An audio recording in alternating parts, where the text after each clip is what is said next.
Well, we appreciate you stopping by NBA Countdown. Jalen Rose and I will be here at halftime. Yes, Don't indeed. forget that NBA Countdown's coming your way at 8 Eastern on ABC. We'll get you set for Warriors and Celtics as well. Until then, enjoy the scene from Staples Center. We'll see you at halftime.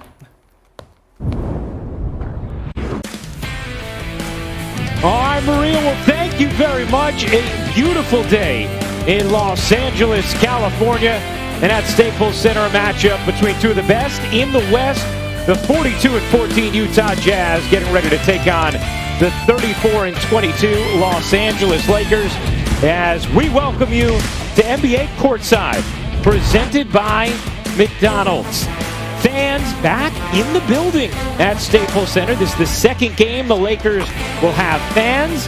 Capacity limited, about 2,000 fans allowed in to watch the Lakers. They were welcome back Thursday and back in the arena today to watch the Lakers face the Utah Jazz. And if you look at the Western Conference standings, it's Utah who has the best record, not only in the West, but in the NBA at this moment.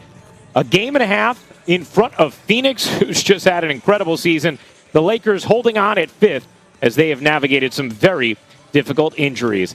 As we welcome you inside our homes. Hey, everybody, Ryan Rucco, along with the Hall of Famer UB Brown. So happy to be with you this Saturday afternoon for the NBA on ESPN. You know, the Utah Jazz have been mostly healthy throughout this season, but that is not the case today. They don't have Rudy Gobert. They do not have Donovan Mitchell. Mike Conley resting as well. They do have this trio: Bogdanovich, Joe Ingles, Jordan Clarkson. All have made big contributions this season. And Hubie, I know you've been especially impressed with what Jordan Clarkson has brought to the Jazz. Well, no doubt about that, Brian. The three guys must have big games today. But love this young man's game. At 6'5", he's coming off the bench, only playing 25 minutes and giving you 17 points a game in that short period of time. He's an excellent shooter from the two ball, mid-range, also the three, and then an outstanding foul shooter. If you catch him going to the rim, he's shooting at 94%. He is possibly the number one contender for the Sixth Man of the Year award. Now, if they put him in the starting lineup today, it'll be interesting to see because he'll get more shots and more playing time. Having a great season. And playing his former team, the Lakers, in this afternoon's tilt. Now, we know the Lakers have dealt with just two massive injuries of late. Anthony Davis, LeBron James. Davis close to returning. LeBron a little bit behind him. Yeah. Dennis Schroeder, though, has really stepped up in their absence, and he is the subject of today's golden moment presented by McDonald's. Well, when you look at Dennis, you have to say 6'1", 172 pounds, grease lightning. There he is. That's how he does it. He'll split the double team. He'll run the pick and roll for you, and he'll go strong to the basket. Now, he's an excellent foul shooter at 84%. He reads the pick and roll, the splitting game, and then he'll give it up.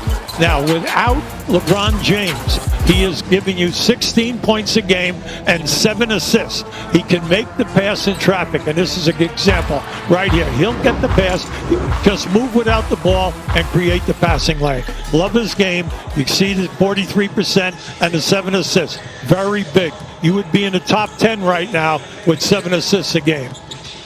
So Schroeder has stepped up as the Lakers have tried to steady things without Davis and without LeBron James. How about Dwayne Wade, now a member of Utah Jazz ownership? Our George Sedano is going to fill us more in on that story in just a moment. That's coming up next on Courtside. NBA Courtside is presented by McDonald's.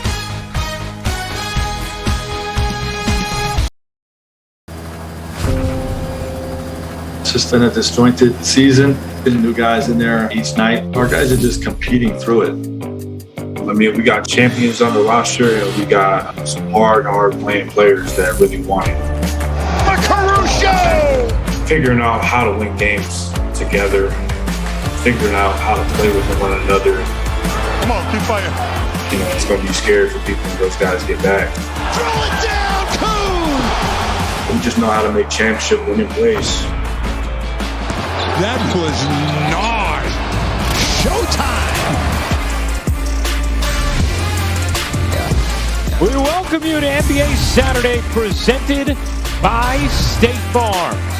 At Staples Center, the Lakers, the defending champs, getting ready to host the team with the best record in the NBA, the Utah Jazz. Taking a look at tonight's starting lineups delivered by Taco Bell for the Jazz.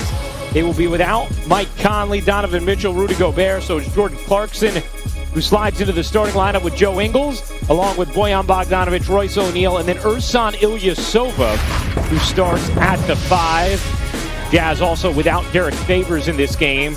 For the Lakers, still no Anthony Davis or LeBron James. It's Dennis Schroeder, Kentavious Caldwell-Pope, Kyle Kuzma, Markieff Morris, who was a game-time decision but is giving it a go, and Andre Drummond, who rounds out the Lakers starting lineup. Anthony Davis getting closer to returning to action for the Lakers.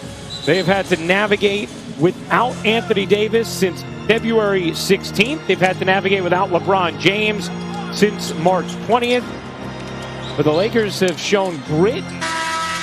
They've been able to embody a mentality Frank Vogel calls Laker basketball, just trying to scrap, be more physical, selfless, not feel sorry for themselves, and they've been able to just keep their heads above water as they've dealt with such key injuries. Meanwhile, Utah has been one of the healthiest teams in the NBA, but today will play on the second half of a back-to-back without the services of Donovan Mitchell, who sprained his ankle yesterday, will be reevaluated in a week. Without Rudy Gobert missing his second game of the season, and without Mike Conley, who has not been playing in both halves of back-to-backs all season with one exception. Ilyasova and Drummond to jump it up, and the tip in anticlimactic fashion squibs over to the Lakers.